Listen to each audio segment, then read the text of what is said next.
Beribu-ribu orang sakit lutut tapi tak tahu cara nak pulih. Kalau lutut selalu rasa mencucuk, bangun pagi susah, nak rukuk pun pedih besar, kemungkinan rawan dalam sendi tu dah haus. Nama saya Aminah, umur 34 tahun. Saya pernah belajar dalam bidang sains kesihatan dekat UPM. Dengan ilmu yang saya ada, saya tahu sakit lutut ni bukan sebab usia semata. Bila rawan sendi makin haus, kita akan mula rasa ngilu, mencucuk dan bisa bila bergerak. Biasanya doktor akan bagi ubat tahan sakit, suruh pergi fisioterapi atau suntik gel dalam lutut. Tapi bukan semua orang mampu nak ulang-alik ke hospital. Lagi sedih bila sakit tu dah lama, ubat pun dah tak berkesan. Saya sendiri pernah rasa, setiap kali nak bangun dari sujud, lutut rasa macam kena cucuk jarum. Sampai satu tahap, solat atas kerusi jadi rutin harian. Saya tak nak terus bergantung pada ubat. Saya cari sendiri apa punca sebenar.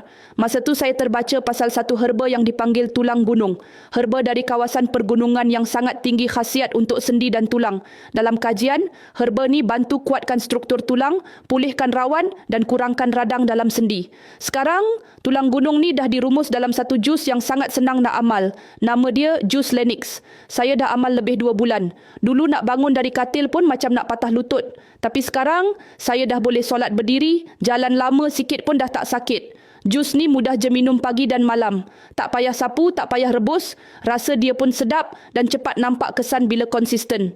Kalau awak ada masalah macam saya dulu, tolong jangan tunggu sampai kena pakai tongkat. Saya sarankan awak cuba 2 paket dulu, cukup hampir sebulan. Harga tengah jimat. Saya ada letak beg kuning kat bawah ni. Tekan situ cepat sebelum habis stok.